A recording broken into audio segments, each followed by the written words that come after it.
నమస్తే welcome to Leo news. కూటమి ప్రభుత్వం అధికారంలోకి వచ్చిన నెక్స్ట్ డే నుంచే జగన్మోహన్ రెడ్డి సూపర్ 6 అమలు చేయలేదు అని చెప్పి ప్రతి సందర్భంలోనూ మాట్లాడడం మనం చూసాం. అయితే ఆంధ్రప్రదేశ్లో బడ్జెట్ సమావేశాలు జరుగుతున్న నేపథ్యంలో ఇటు సూపర్ 6 కావచ్చు, అలాగే మేనిఫెస్టోలో ఇచ్చిన హామీ కోసం అభివృద్ధి కోసం కొన్ని కోట్ల బడ్జెట్ను అయితే ప్రవేశపెట్టడం జరిగింది. మరి ఇప్పుడు కూటమి ప్రభుత్వం ఇచ్చిన మాట ప్రకారం తల్లికి వందనం, అన్నదాత సుఖీభవ వీటన్నింటికి కూడా బడ్జెట్ను కేటాయించింది. మరి ఇప్పుడు జగన్మోహన్ రెడ్డి గారు ఏం మాట్లాడతారు, అసలు మరి వీటికి కూటమి ప్రభుత్వం ఎంత బడ్జెట్ను కేటాయించింది, ఇలాంటి విషయాలన్నీ తెలుసుకుందాం. మనతో పాటు ఉన్నారు senior political analyst Appasani Rajesh గారు. నమస్కారం సార్. సార్, ఈరోజు బడ్జెట్ మీద చాలా ప్రశంసలే దక్కుతూ ఉన్నాయి.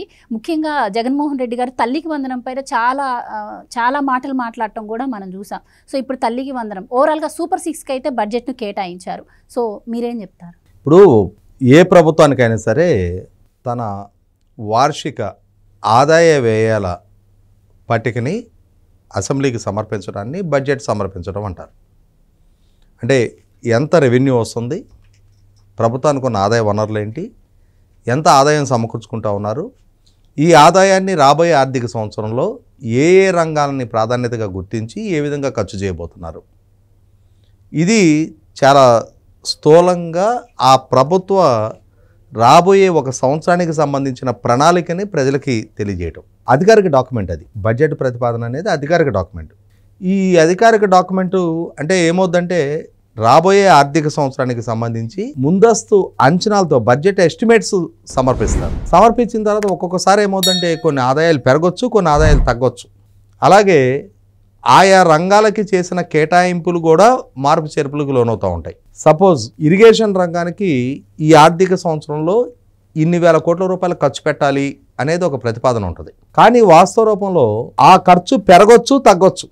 ఆ ప్రభుత్వానికి ఆ రంగానికి ఇచ్చే ప్రాధాన్యత దృష్ట్యా కొన్ని ప్రాజెక్టులు కొంచెం బడ్జెట్ అలొకేషన్ చేస్తే చాలా వేగంగా పూర్తి చేసి ఆ జస్టిఫికేషన్ ప్రజలకు అందటానికి ఆస్కారం ఉంటుంది అని చెప్పని ప్రభుత్వం భావించిన పక్షంలో యుద్ధ ప్రాతిపదిక మీద పూర్తి చేయడం కోసం బడ్జెట్ కేటాయింపులు పెంచవచ్చు. ఇక్కడ ఏం జరుగుద్ది? బడ్జెట్ ఎస్టిమేషను, బడ్జెట్ కేటాయింపు, అలాగే బడ్జెట్ ఎక్స్పెండిచర్, ఆ ఆర్థిక సంవత్సరంలో ఎంత ఖర్చు పెట్టావు అనేది ఇంపార్టెంట్. ఇలా ఆ ప్రభుత్వ చిత్తశుద్ధిని, ఆ ప్రభుత్వ పనితీరుని రిఫ్లెక్ట్ చేసేది ఈ బడ్జెట్. అంటే ఈ ఆర్థిక సంవత్సరం నుంచి మళ్ళీ వచ్చే ఆర్థిక సంవత్సరం నాటికి ఈ ప్రభుత్వం ఏ విధంగా పనిచేసింది అనేది అధికారిక గణాంకాలతోటి శాసనసభకి తెలియజేస్తారు.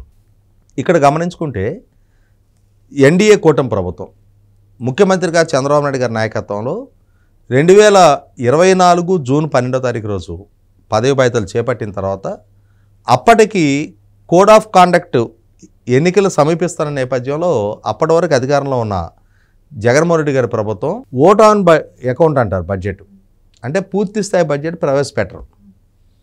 ఆ 3 నెలల కాల పరిమితి కోసం, అంటే మార్చిలో కోడ్ ఆఫ్ కాండక్ట్ అమల్లోకి వస్తుంది కాబట్టి మార్చి, ఏప్రిల్, మే ఈ 3 నెలల వ్యయం కోసం అని చెప్పని బడ్జెట్ ప్రతిపాదనతోటి ఓట్ ఆన్ అకౌంట్ బడ్జెట్ ప్రతిపాదిస్తారు. ఆ తర్వాత వచ్చిన ప్రభుత్వం కూడా మిగిలిన ఆర్థిక సంవత్సరానికి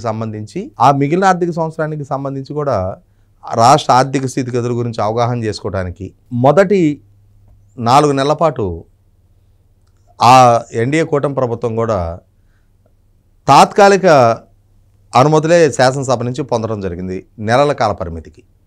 ఆ తర్వాత పూర్తి స్థాయి ఆ మిగిలిన నెలలకు సంబంధించి 2,90,000 కోట్ల రూపాయలతోటి అంచనాలతోటి రాబోతున్న మిగిలిన కాలానికి సంబంధించిన బడ్జెట్ని ప్రవేశపెట్టారు. అంటే ఓవరాల్ ఆర్థిక సంవత్సరానికి ప్రతిపాదించిన ఆ అంకెల్లో ప్రపోర్షనేట్ ప్రకారం మిగిలిన 4 నెలల కాలానికి బడ్జెట్ ప్రతిపాదించారు. అయితే ఇప్పుడు 2025-26 ఆర్థిక సంవత్సరానికి సంబంధించి పూర్తి స్థాయి బడ్జెట్ ప్రతిపాదన జరిగింది. గత సంవత్సరం ఇట్లా కొన్ని నెలల కాల పరిమితికి విభజించుకుంటా ఆమోదించిన బడ్జెట్ స్థానంలో ఇప్పుడు 2025-26 ఆర్థిక సంవత్సరానికి సంబంధించి ఏప్రిల్ 1, 2025 నుంచి మార్చి 31, 2026 వరకు ఉన్న ఆర్థిక సంవత్సరానికి సంబంధించిన పూర్తి స్థాయి బడ్జెట్ ప్రతిపాదనతోటి ఇప్పుడు బడ్జెట్ ప్రవేశపెట్టారు. 3,22,389 కోట్లకు సంబంధించిన 33 లక్షలకు సంబంధించిన పూర్తి స్థాయి బడ్జెట్ ఎస్టిమేట్స్ తోటి, అంటే ప్రభుత్వానికి వస్తున్న ట్యాక్స్ రెవెన్యూస్, కేంద్ర ప్రభుత్వం నుంచి వచ్చే పన్నుల వాటా, కేంద్ర ప్రభుత్వం నుంచి గ్రాంట్ల రూపంలో అందే పన్నులు, బడ్జెటేతర ఆదాయాలు, వీటికి తోడు ఓపెన్ మార్కెట్ నుంచి తీసుకునే రుణాలు, కేంద్ర ప్రభుత్వం నుంచి తీసుకునే రుణాలు, ఇవన్నీ కలుపుకొని 3,22,389 కోట్ల రూపాయలతోటి ఒక పూర్తిస్థాయి బడ్జెట్ను ప్రతిపాదించారు. ఇది రాబోయే ఆర్థిక సంవత్సరానికి సంబంధించి ఈ ప్రభుత్వ విజన్ డాక్యుమెంట్గా మనం పరిగణలోకి తీసుకోవచ్చు. ఇప్పుడు జగన్మోహన్ రెడ్డి గారు ప్రభుత్వాన్ని సూటిగా స్పష్టంగా ప్రశ్నించడానికి ఆస్కారం ఉన్న అంశాలు ఏమైనా ఉన్నాయనేది ఆయన ఇప్పుడు ఈ బడ్జెట్ బేస్ చేసుకొని ప్రస్తావించాలి. ఎందుకంటే గత ఆర్థిక సంవత్సరంలో వచ్చేటప్పటికి ఈ ప్రభుత్వం కొద్ది నెలల పాటుకు సంబంధించిన ప్రతిపాదనలే సిద్ధం చేసింది. కానీ ఇప్పుడు ఈ ప్రభుత్వం ప్రవేశపెట్టిన బడ్జెట్ పూర్తిస్థాయి ఆర్థిక సంవత్సరానికి సంబంధించి జగన్మోహన్ రెడ్డి గారి ద్వారా వారసత్వంగా సంక్రమించిన అప్పులు, ఆ అప్పుల మీద వడ్డీలు, అలాగే జగన్మోహన్ రెడ్డి గారి పాలనా హయాం నుంచి ఈ ప్రభుత్వ హయాంలో వీళ్ళ ప్రయారిటీస్ రోడ్ ఇన్ఫ్రాస్ట్రక్చర్ కోసం, ఇరిగేషన్ రంగం కోసం, వ్యవసాయ రంగం కోసం, వివిధ సామాజిక వర్గాల అభ్యున్నతి కోసం, యువత ఉద్యోగ కల్పన కోసం, మహిళా ఎంపవర్మెంట్ కోసం, అలాగే రాజధాని నిర్మాణం కోసం, ఇరిగేషన్ రంగం కోసం, municipal administration and urban development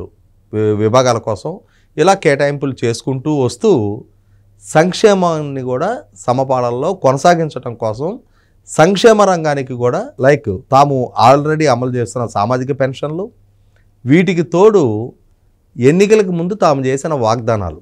ఏం వాగ్దానాలు చేశారు ఆ రోజున?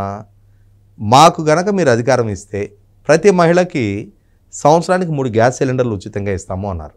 అది ఆల్రెడీ అమలు జరుగుతూ ఉంది. అన్నా క్యాంటీన్ ఏర్పాటు చేస్తాము, అంటే అవసరంలో ఉన్న ప్రజలకి సబ్సిడైజ్డ్ రేటు, అంటే 5 రూపాయలకి ఉదయం బ్రేక్ఫాస్ట్, మధ్యాహ్నం లంచ్, ఈవినింగ్ డిన్నరు అందిస్తాము అని చెప్పని చేసిన వాగ్దానానికి అనుగుణంగా ఆల్రెడీ 204 అన్నా క్యాంటీన్లు అమల్లోకి వచ్చాయి. మహిళలకి పబ్లిక్ ట్రాన్స్పోర్టు అంటే ఆర్టీసీ బస్సుల్లో ఉచిత రవాణా కల్పిస్తామని చెప్పని వాగ్దానం చేశారు. అది ఇప్పుడు అమలుకి నోచుకోవాల్సి ఉంది. అలాగే జగన్మోహన్ రెడ్డి గారి పాలనా హయాంలో ఆయన 2019 ఎన్నికలకు ముందు ఎంతమంది చదువుకునే పిల్లలుంటే అంతమందికి ఒక్కొక్కరికి 15,000 ఇస్తారని చెప్పని వాగ్దానం చేసినా వాస్తవ రూపంగా వచ్చేటప్పటికి ఆయన తల్లికి, అంటే ఆ తల్లికి 2 పిల్లలున్నా 3 పిల్లలున్నా ఒకరే ఉన్నా సరే ఒక తల్లికి ఒక 15,000 మాత్రమే అని చెప్పని అమల్లోకి తీసుకొచ్చి వాస్తవ రూపంగా ఆ 15,000లో కూడా 2,000 రూపాయలు కట్ చేసి స్కూల్ మెయింటెనెన్స్ కోసం అని చెప్పని రకరకాల కారణాలతోటి 13,000 మాత్రమే ఆ తల్లి చేతిలో పెట్టిన తీరు చూసాం మనం. దానికి ప్రత్యామ్నాయంగా ఎన్డీఏ కూటమి ఎన్నికలకు ముందు ఎంతమంది పిల్లలు చదువుకుంటే అంతమందికి ఒక్కొక్కరికి 15,000 చొప్పున ఇస్తాము అని చెప్పని వాగ్దానం చేయటం, ఆ పథకానికి తల్లికి వందనం అని చెప్పని, అమ్మఒడి స్థానంలో తల్లికి వందనం అని చెప్పని, అమ్మఒడి కన్నా మరింత మెరుగైన అమ్మఒడి ఒక తల్లికి 13,000 ఇస్తున్న స్థానంలో ఇవాళ ఆ తల్లికి ఉన్న ఎంతమంది బిడ్డలు ఉంటే అంతమందికి ఒక్కొక్కరికి 15,000 చొప్పున కేటాయించుతూ బడ్జెట్లో కూడా 9,000 కోట్ల పైగా బడ్జెట్లో కూడా కేటాయింపులు చేసిన నేపథ్యంలో ఆల్రెడీ ముఖ్యమంత్రి గారు అలాగే IT and HRD minister Nara Lokesh గారు అసెంబ్లీ వేదికగానే స్పష్టం చేయడం జరిగింది.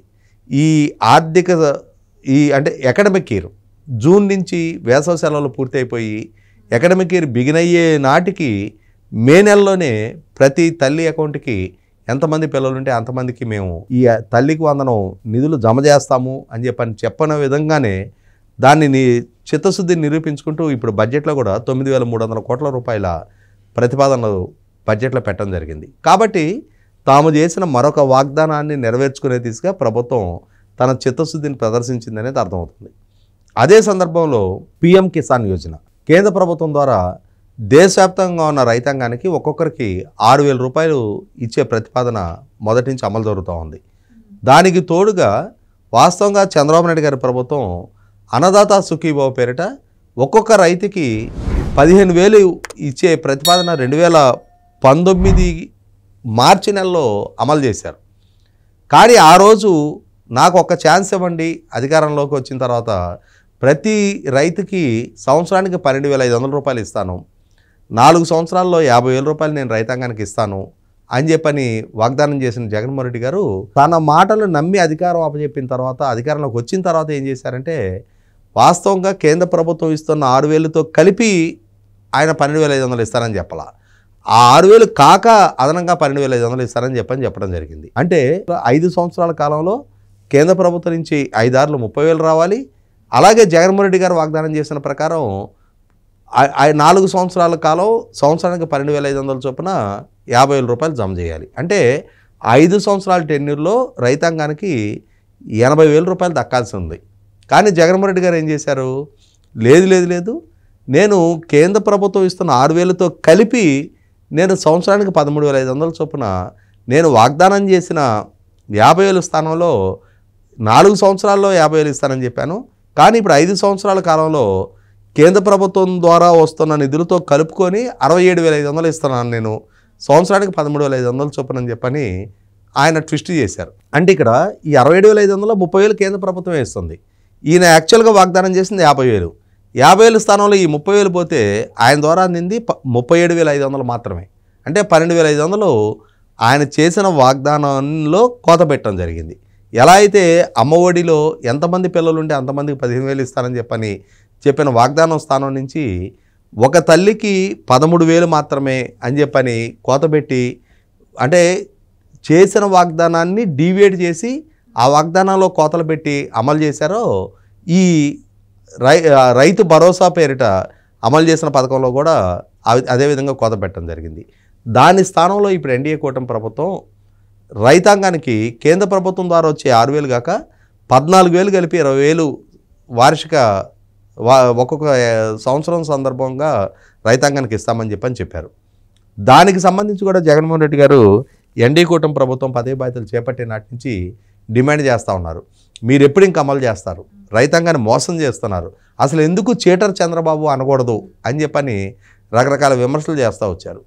ఇప్పుడు ఈ ప్రభుత్వం ఈ ఆర్థిక సంవత్సరంలో, ఎందుకంటే పూర్తిస్థాయి బడ్జెట్ ప్రతిపాదన ఇప్పుడే వచ్చింది వాళ్ళది, ఈ బడ్జెట్లో 6,800 కోట్ల రూపాయలు, అంటే రాష్ట్ర ప్రభుత్వ కాంపొనెంట్ అయిన 14,000 చొప్పున రాష్ట్రంలో ఉన్న ప్రతి అర్హత కలిగిన రైతుకి రాష్ట్ర ప్రభుత్వం నుంచి ఆ కేటాయింపుల కోసం కేంద్ర ప్రభుత్వం ద్వారా వచ్చి 6,000 కాక 14,000 రాష్ట్ర ప్రభుత్వం వైపు నుంచి కేటాయింపులు చేయబోతూ ఉన్నారు. దానికోసం కూడా 6,800 కోట్లు కేటాయించడం జరిగింది. కాబట్టి ఆ వాగ్దానాన్ని కూడా వాగ్దానం చేసిన విధంగా ఏప్రిల్ నెల నుంచి అమలు చేస్తాము అని చెప్పని 3 విడతల్లో, అంటే కేంద్ర ప్రభుత్వం కూడా ఈ 6,000 రూపాయలని 3 రెళ్ళు 6,000 చొప్పున కేటాయింపులు చేస్తూ ఉంది. అదేవిధంగా రాష్ట్ర ప్రభుత్వం కూడా కేంద్ర ప్రభుత్వం ఎలా అయితే 3 విడతల్లో విడుదల చేస్తూ ఉందో అదే ప్రపోర్షన్లో తను విడుదల చేసే 14,000ను కూడా కేంద్ర ప్రభుత్వం విడుదల చేసే దానికి మ్యాచింగ్గా కలిపి 3 విడతల్లో రైతులకి జమ చేస్తామని చెప్పడం జరిగింది. రేపు ఏప్రిల్లో కేంద్ర ప్రభుత్వం నుంచి సెకండ్ ఇన్స్టాల్మెంటు 2,000 రూపాయలు విడుదల కానున్న నేపథ్యంలో అప్పుడు మొన్న 26వ తారీఖు రోజు 26, 24వ తారీఖు కేంద్ర ప్రభుత్వం నుంచి ఒక 2,000 రూపాయలు విడుదలయ్యాయి. ఆ 2,000కి తోడు ఏప్రిల్ నెలలో విడుదల కాబోయే 2,000కి కలుపుకొని రాష్ట్ర ప్రభుత్వం నుంచి కూడా ఈ 14,000లో 2 ఇన్స్టాల్మెంట్ల అమౌంట్ కలిపి విడుదల చేస్తానికి ఆల్రెడీ బడ్జెట్ ప్రతిపాదనలు సమర్పించున్నారు. ఇక అప్పుడు మిగిలిండేది నిరుద్యోగ భృతి, అలాగే మహిళలకు ఉచిత ట్రాన్స్పోర్ట్. మహిళలకు ఉచిత ట్రాన్స్పోర్ట్ అంశం కూడా ఇప్పుడు బడ్జెట్లో ప్రతిపాదించడం జరిగింది. కాబట్టి ఇక్కడ ఎన్డీఏ కూటమి ఎన్నికలకు ముందు చేసిన సూపర్ 6 వాగ్దానాలకు అనుగుణంగానే ఈ బడ్జెట్ ప్రతిపాదన ఉంది. నిరుద్యోగ భృతి కూడా ఖచ్చితంగా అమలు చేస్తామని చెప్పని రీసెంట్గా ముఖ్యమంత్రి గారు కూడా గవర్నర్ గారి ప్రసంగానికి ధన్యవాదాలు తెలిపే తీర్మానం మీద అసెంబ్లీ వేదికగా అధికారికంగా ప్రకటించారు. మేము చేసిన వాగ్దానానికి అనుగుణంగా నిరుద్యోగ భృతి కూడా చెల్లిస్తాము అని చెప్పని. కాబట్టి ఇక్కడ తాము చేసిన వాగ్దానాన్ని చిత్తశుద్ధితో అంకితభావంతో మేము అమలు చేయడానికి సిద్ధంగా ఉన్నాము అని చెప్పని అసెంబ్లీ వేదికగా బడ్జెట్లో కూడా మెన్షన్ చేసిన నేపథ్యంలో జగన్మోహన్ రెడ్డి గారు ఇప్పటివరకు చేస్తున్న విమర్శలకి కాలం చెల్లినట్టుగానే భావించాలి. ఎందుకంటే ఇక్కడ గమనించుకుంటే గత జగన్మోహన్ రెడ్డి గారి పాలనా హయాంలో ఆయన సామాజిక పెన్షన్ని 1,000 రూపాయలు పెంచుతాను అంటే అప్పటి వరకు అమల్లో ఉన్న 2,000 రూపాయలని 3,000 చేస్తానని చెప్పిన వాగ్దానాన్ని పూర్తి స్థాయిలో అమలు చేయడానికి 5 సంవత్సరాల కాలం తీసుకున్నాడు. కానీ చంద్రబాబు నాయుడు గారి నాయకత్వంలో ఉన్న ప్రభుత్వం ఆ పెన్షన్ పెంపు హామీని కేవలం 19 రోజుల్లో అమలు చేసి చూపించారు. 2024 జూన్ 12 ప్రభుత్వం పదవి బాధ్యతలు చేపడితే జూలై 1 నాడు ఇవ్వబోతున్న పెన్షన్ని ఆ 1000 రూపాయలు పెంచి అమలు చేసి చూపించారు. ముఖ్యంగా వికలాంగుల పెన్షన్ని 100% పెంచారు. 3000 రూపాయలు ఉన్న వికలాంగుల పెన్షన్ 6000 రూపాయలు పే చేశారు. బెడ్ రిడెన్ పేషెంట్లకి 15000 రూపాయలు, అప్పటి వరకు అమల్లో ఉన్న 5000 రూపాయల స్థానంలో 2 రెట్లు పెంచి 15000 రూపాయలుగా అమలు చేసి చూపించారు. అంటే 100కి 100 పాళ్ళు ఇవాళ ఈ బడ్జెట్లో ప్రభుత్వం తన చిత్తశుద్ధిని, ముఖ్యంగా ఇరిగేషన్ రంగ కేటాయింపులు కూడా చూసుకుంటే పోలవరంకి కేటాయించిన 6800 కోట్లు కేంద్ర ప్రభుత్వం ద్వారా రియంబర్స్ అయినా సరే మిగిలిన ఇరిగేషన్ రంగానికి 11400 కోట్ల రూపాయలు కేటాయింపులు చేయడం ద్వారా ఇరిగేషన్ రంగానికి తాము ఇస్తున్న ప్రాధాన్యత ఏంటి అనేది కూడా తెలియజేయడం జరిగింది. అంటే పోలవరం ప్రాజెక్టు కానీ మిగిలిన ఇరిగేషన్ ప్రాజెక్టులకు కూడా చాలా భారీ కేటాయింపులు చేశారు. గత 5 సంవత్సరాల జగన్మోహన్ రెడ్డి గారి పరిపాలన హయాంలో 5 సంవత్సరాల మీద కలిపి కేవలం 22,500 కోట్ల రూపాయల కేటాయింపులు చేస్తే ఇప్పుడు పోలవరాన్ని కలుపుకుంటే 18,000 కోట్లు ఒక్క ఆర్థిక సంవత్సరంలో కేటాయింపులు చేశారు. లేదు పోలవరం కాకుండా కూడా 11,400 కోట్లు కేటాయింపులు చేయడం ద్వారా, కాబట్టి ఇక్కడ ప్రభుత్వ చిత్తశుద్ధి ఈ ప్రజలకు చేసిన వాగ్దానాలు అమలు దిశగా వాళ్ళు అంకిత భావంతో అడుగులు వేస్తున్నారు అనేది ఇప్పుడు అసెంబ్లీకి అధికారికంగా సమర్పించిన బడ్జెట్లో వాళ్ళు చేసిన కేటాయింపుల ద్వారా నిదర్శనమైంది. కాబట్టి ఇక్కడ జగన్మోహన్ రెడ్డి గారు తాను అధికారం చేపట్టినాడు 2019 మే 30 ఆయన ముఖ్యమంత్రిగా పదవి బాధ్యతలు చేపడితే ఆయన ఒక్కొక్క సంక్షేమ పథకాన్ని అమలు చేయడానికి 2020 ఆర్థిక సంవత్సరం నుంచే ఆయన అమలు చేశారు. కానీ ఆ విషయాన్ని విస్మరించి తాను పదవి బాధ్యతలు చేపట్టిన మరునాటి నుంచే సంక్షేమ పథకాలన్నింటినీ అమలు చేసినట్టుగా ఈ ప్రభుత్వాన్ని మాత్రం వాళ్ళు తీసుకున్న ఈ 7-8 నెలల కాలంలోనే ఆల్రెడీ అన్న క్యాంటీన్లు కానీ, అలాగే పెన్షన్ల పెంపును కానీ, మహిళలకి 3 ఉచిత గ్యాస్ సిలిండర్లను కానీ అమలు చేస్తున్నా కూడా వీళ్ళు ఏదో ప్రజలను వంచినట్టుగా పదే ఆయన వాళ్ళ కార్యకర్తల సమావేశాల్లోనూ మీడియా సమావేశాల్లో కూడా ప్రభుత్వాన్ని విమర్శిస్తూ వచ్చారు. ఆ విమర్శలన్నిటినీ తిప్పికొట్టే విధంగా ప్రభుత్వం ఇప్పుడు ఒక ఫిక్స్డ్ క్యాలెండర్ని రిలీజ్ చేస్తూ ఎప్పుడెప్పుడు ఏ సంక్షేమ పథకాన్ని అమలు చేయబోతున్నామని చెప్పని బడ్జెట్ కేటాయింపులతోటి సూటిగా స్పష్టంగా ఇవాళ ప్రతిపక్షానికి తమ విమర్శకులకు కూడా ఒక స్పష్టమైన సంకేతం ఇవ్వడం జరిగింది. కాబట్టి ఇవాళ చంద్రబాబు నాయుడు గారి మీద ప్రజలు పెట్టుకున్న నమ్మకాన్ని నిలబెట్టుకునే దిశగానే అభివృద్ధిని, సంక్షేమాన్ని సమపాళ్లలో కొనసాగిస్తూ ముఖ్యంగా బడ్జెట్లో చేసిన కేటాయింపుల్లో కూడా మూలధన ఖర్చు 40,000 కోట్ల రూపాయలుగా, అంటే ఆస్తుల క్రియేషన్ కోసం రాష్ట్ర ప్రభుత్వానికి మళ్ళీ తిరిగి ఆదాయం సమకూర్చే విధమైన ఎక్స్పెండిచరు 40,000 కోట్ల రూపాయలుగా కేటాయింపులు చేస్తూనే ప్రభుత్వం తన ప్రాధాన్యతలు ఏంటి అనేది చాలా స్పష్టంగా ఈ బడ్జెట్ కేటాయింపుల ద్వారా తెలియజేయడం జరిగింది. Right sir, thank you so much. Please subscribe to Leo news for more videos.